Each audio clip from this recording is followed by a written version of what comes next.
Welcome back to Teen Scene After Dark, the podcast where we all talk about things in a teenage life. What's trending, what's risky, and what's real.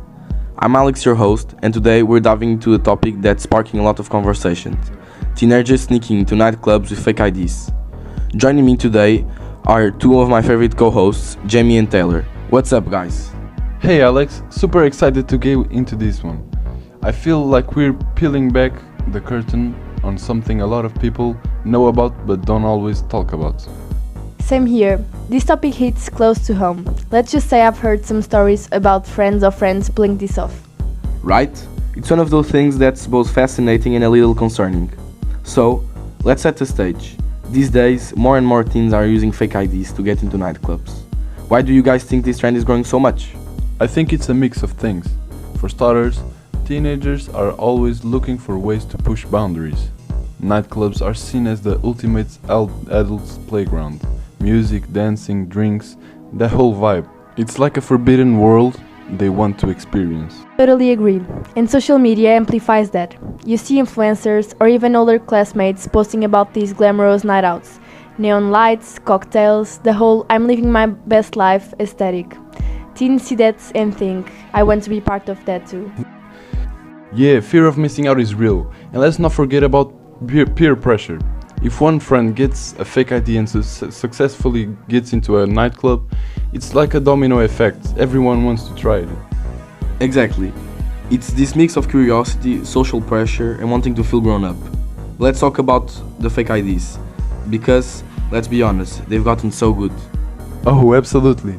Back in the day, fake IDs were almost laughable. Like, here's a piece of laminated paper, hope no one looks too closely. But now, teens are ordering them online, and those things look legit. Some even have holograms and scannable barcodes. It's crazy. I heard about teens pulling their money to order bulk from websites that specialize in making these IDs. It's like a whole underground economy. And honestly, the quality of these IDs is scary. They can fool most bouncers unless they're super strict. Right, and while it might seem like harmless fun, there are some serious risks involved. What do you guys think are the biggest dangers here? Well, first, there's the obvious, getting caught. If a bouncer figures out your fake ID, that's instant embarrassment, not to mention potential legal trouble. In some places, possession of a fake ID can lead to fines or even a criminal record. And that's just a start. Once teens are inside the club, they're stepping into a space that isn't really made for them. Adults around them don't know they're underage, and the combination of alcohol, strangers, and lack of experience can be dangerous. Yeah, safety is a huge issue. Teenagers often don't have the same awareness or street smarts as adults in these settings. They might not recognize when someone's being predatory or when a situation is getting out of hand. Exactly.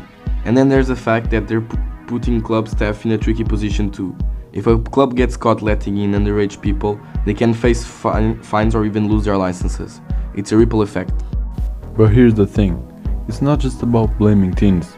There's a deeper cultural issue here. We glamorize nightlife and make it seem like it's the pinnacle of coolness. So of course teens want in. And honestly, I get it. When you're a teenager, you're stuck with this awkward phase where you're not a kid anymore, but you're not quite an adult. Going to a club feels like a way to skip ahead, even if it's just for a night. Totally. But what's interesting is how much effort teens put into the whole operation. Like, imagine if they channeled that same creativity and determination into something productive. They'd be unstoppable. Right.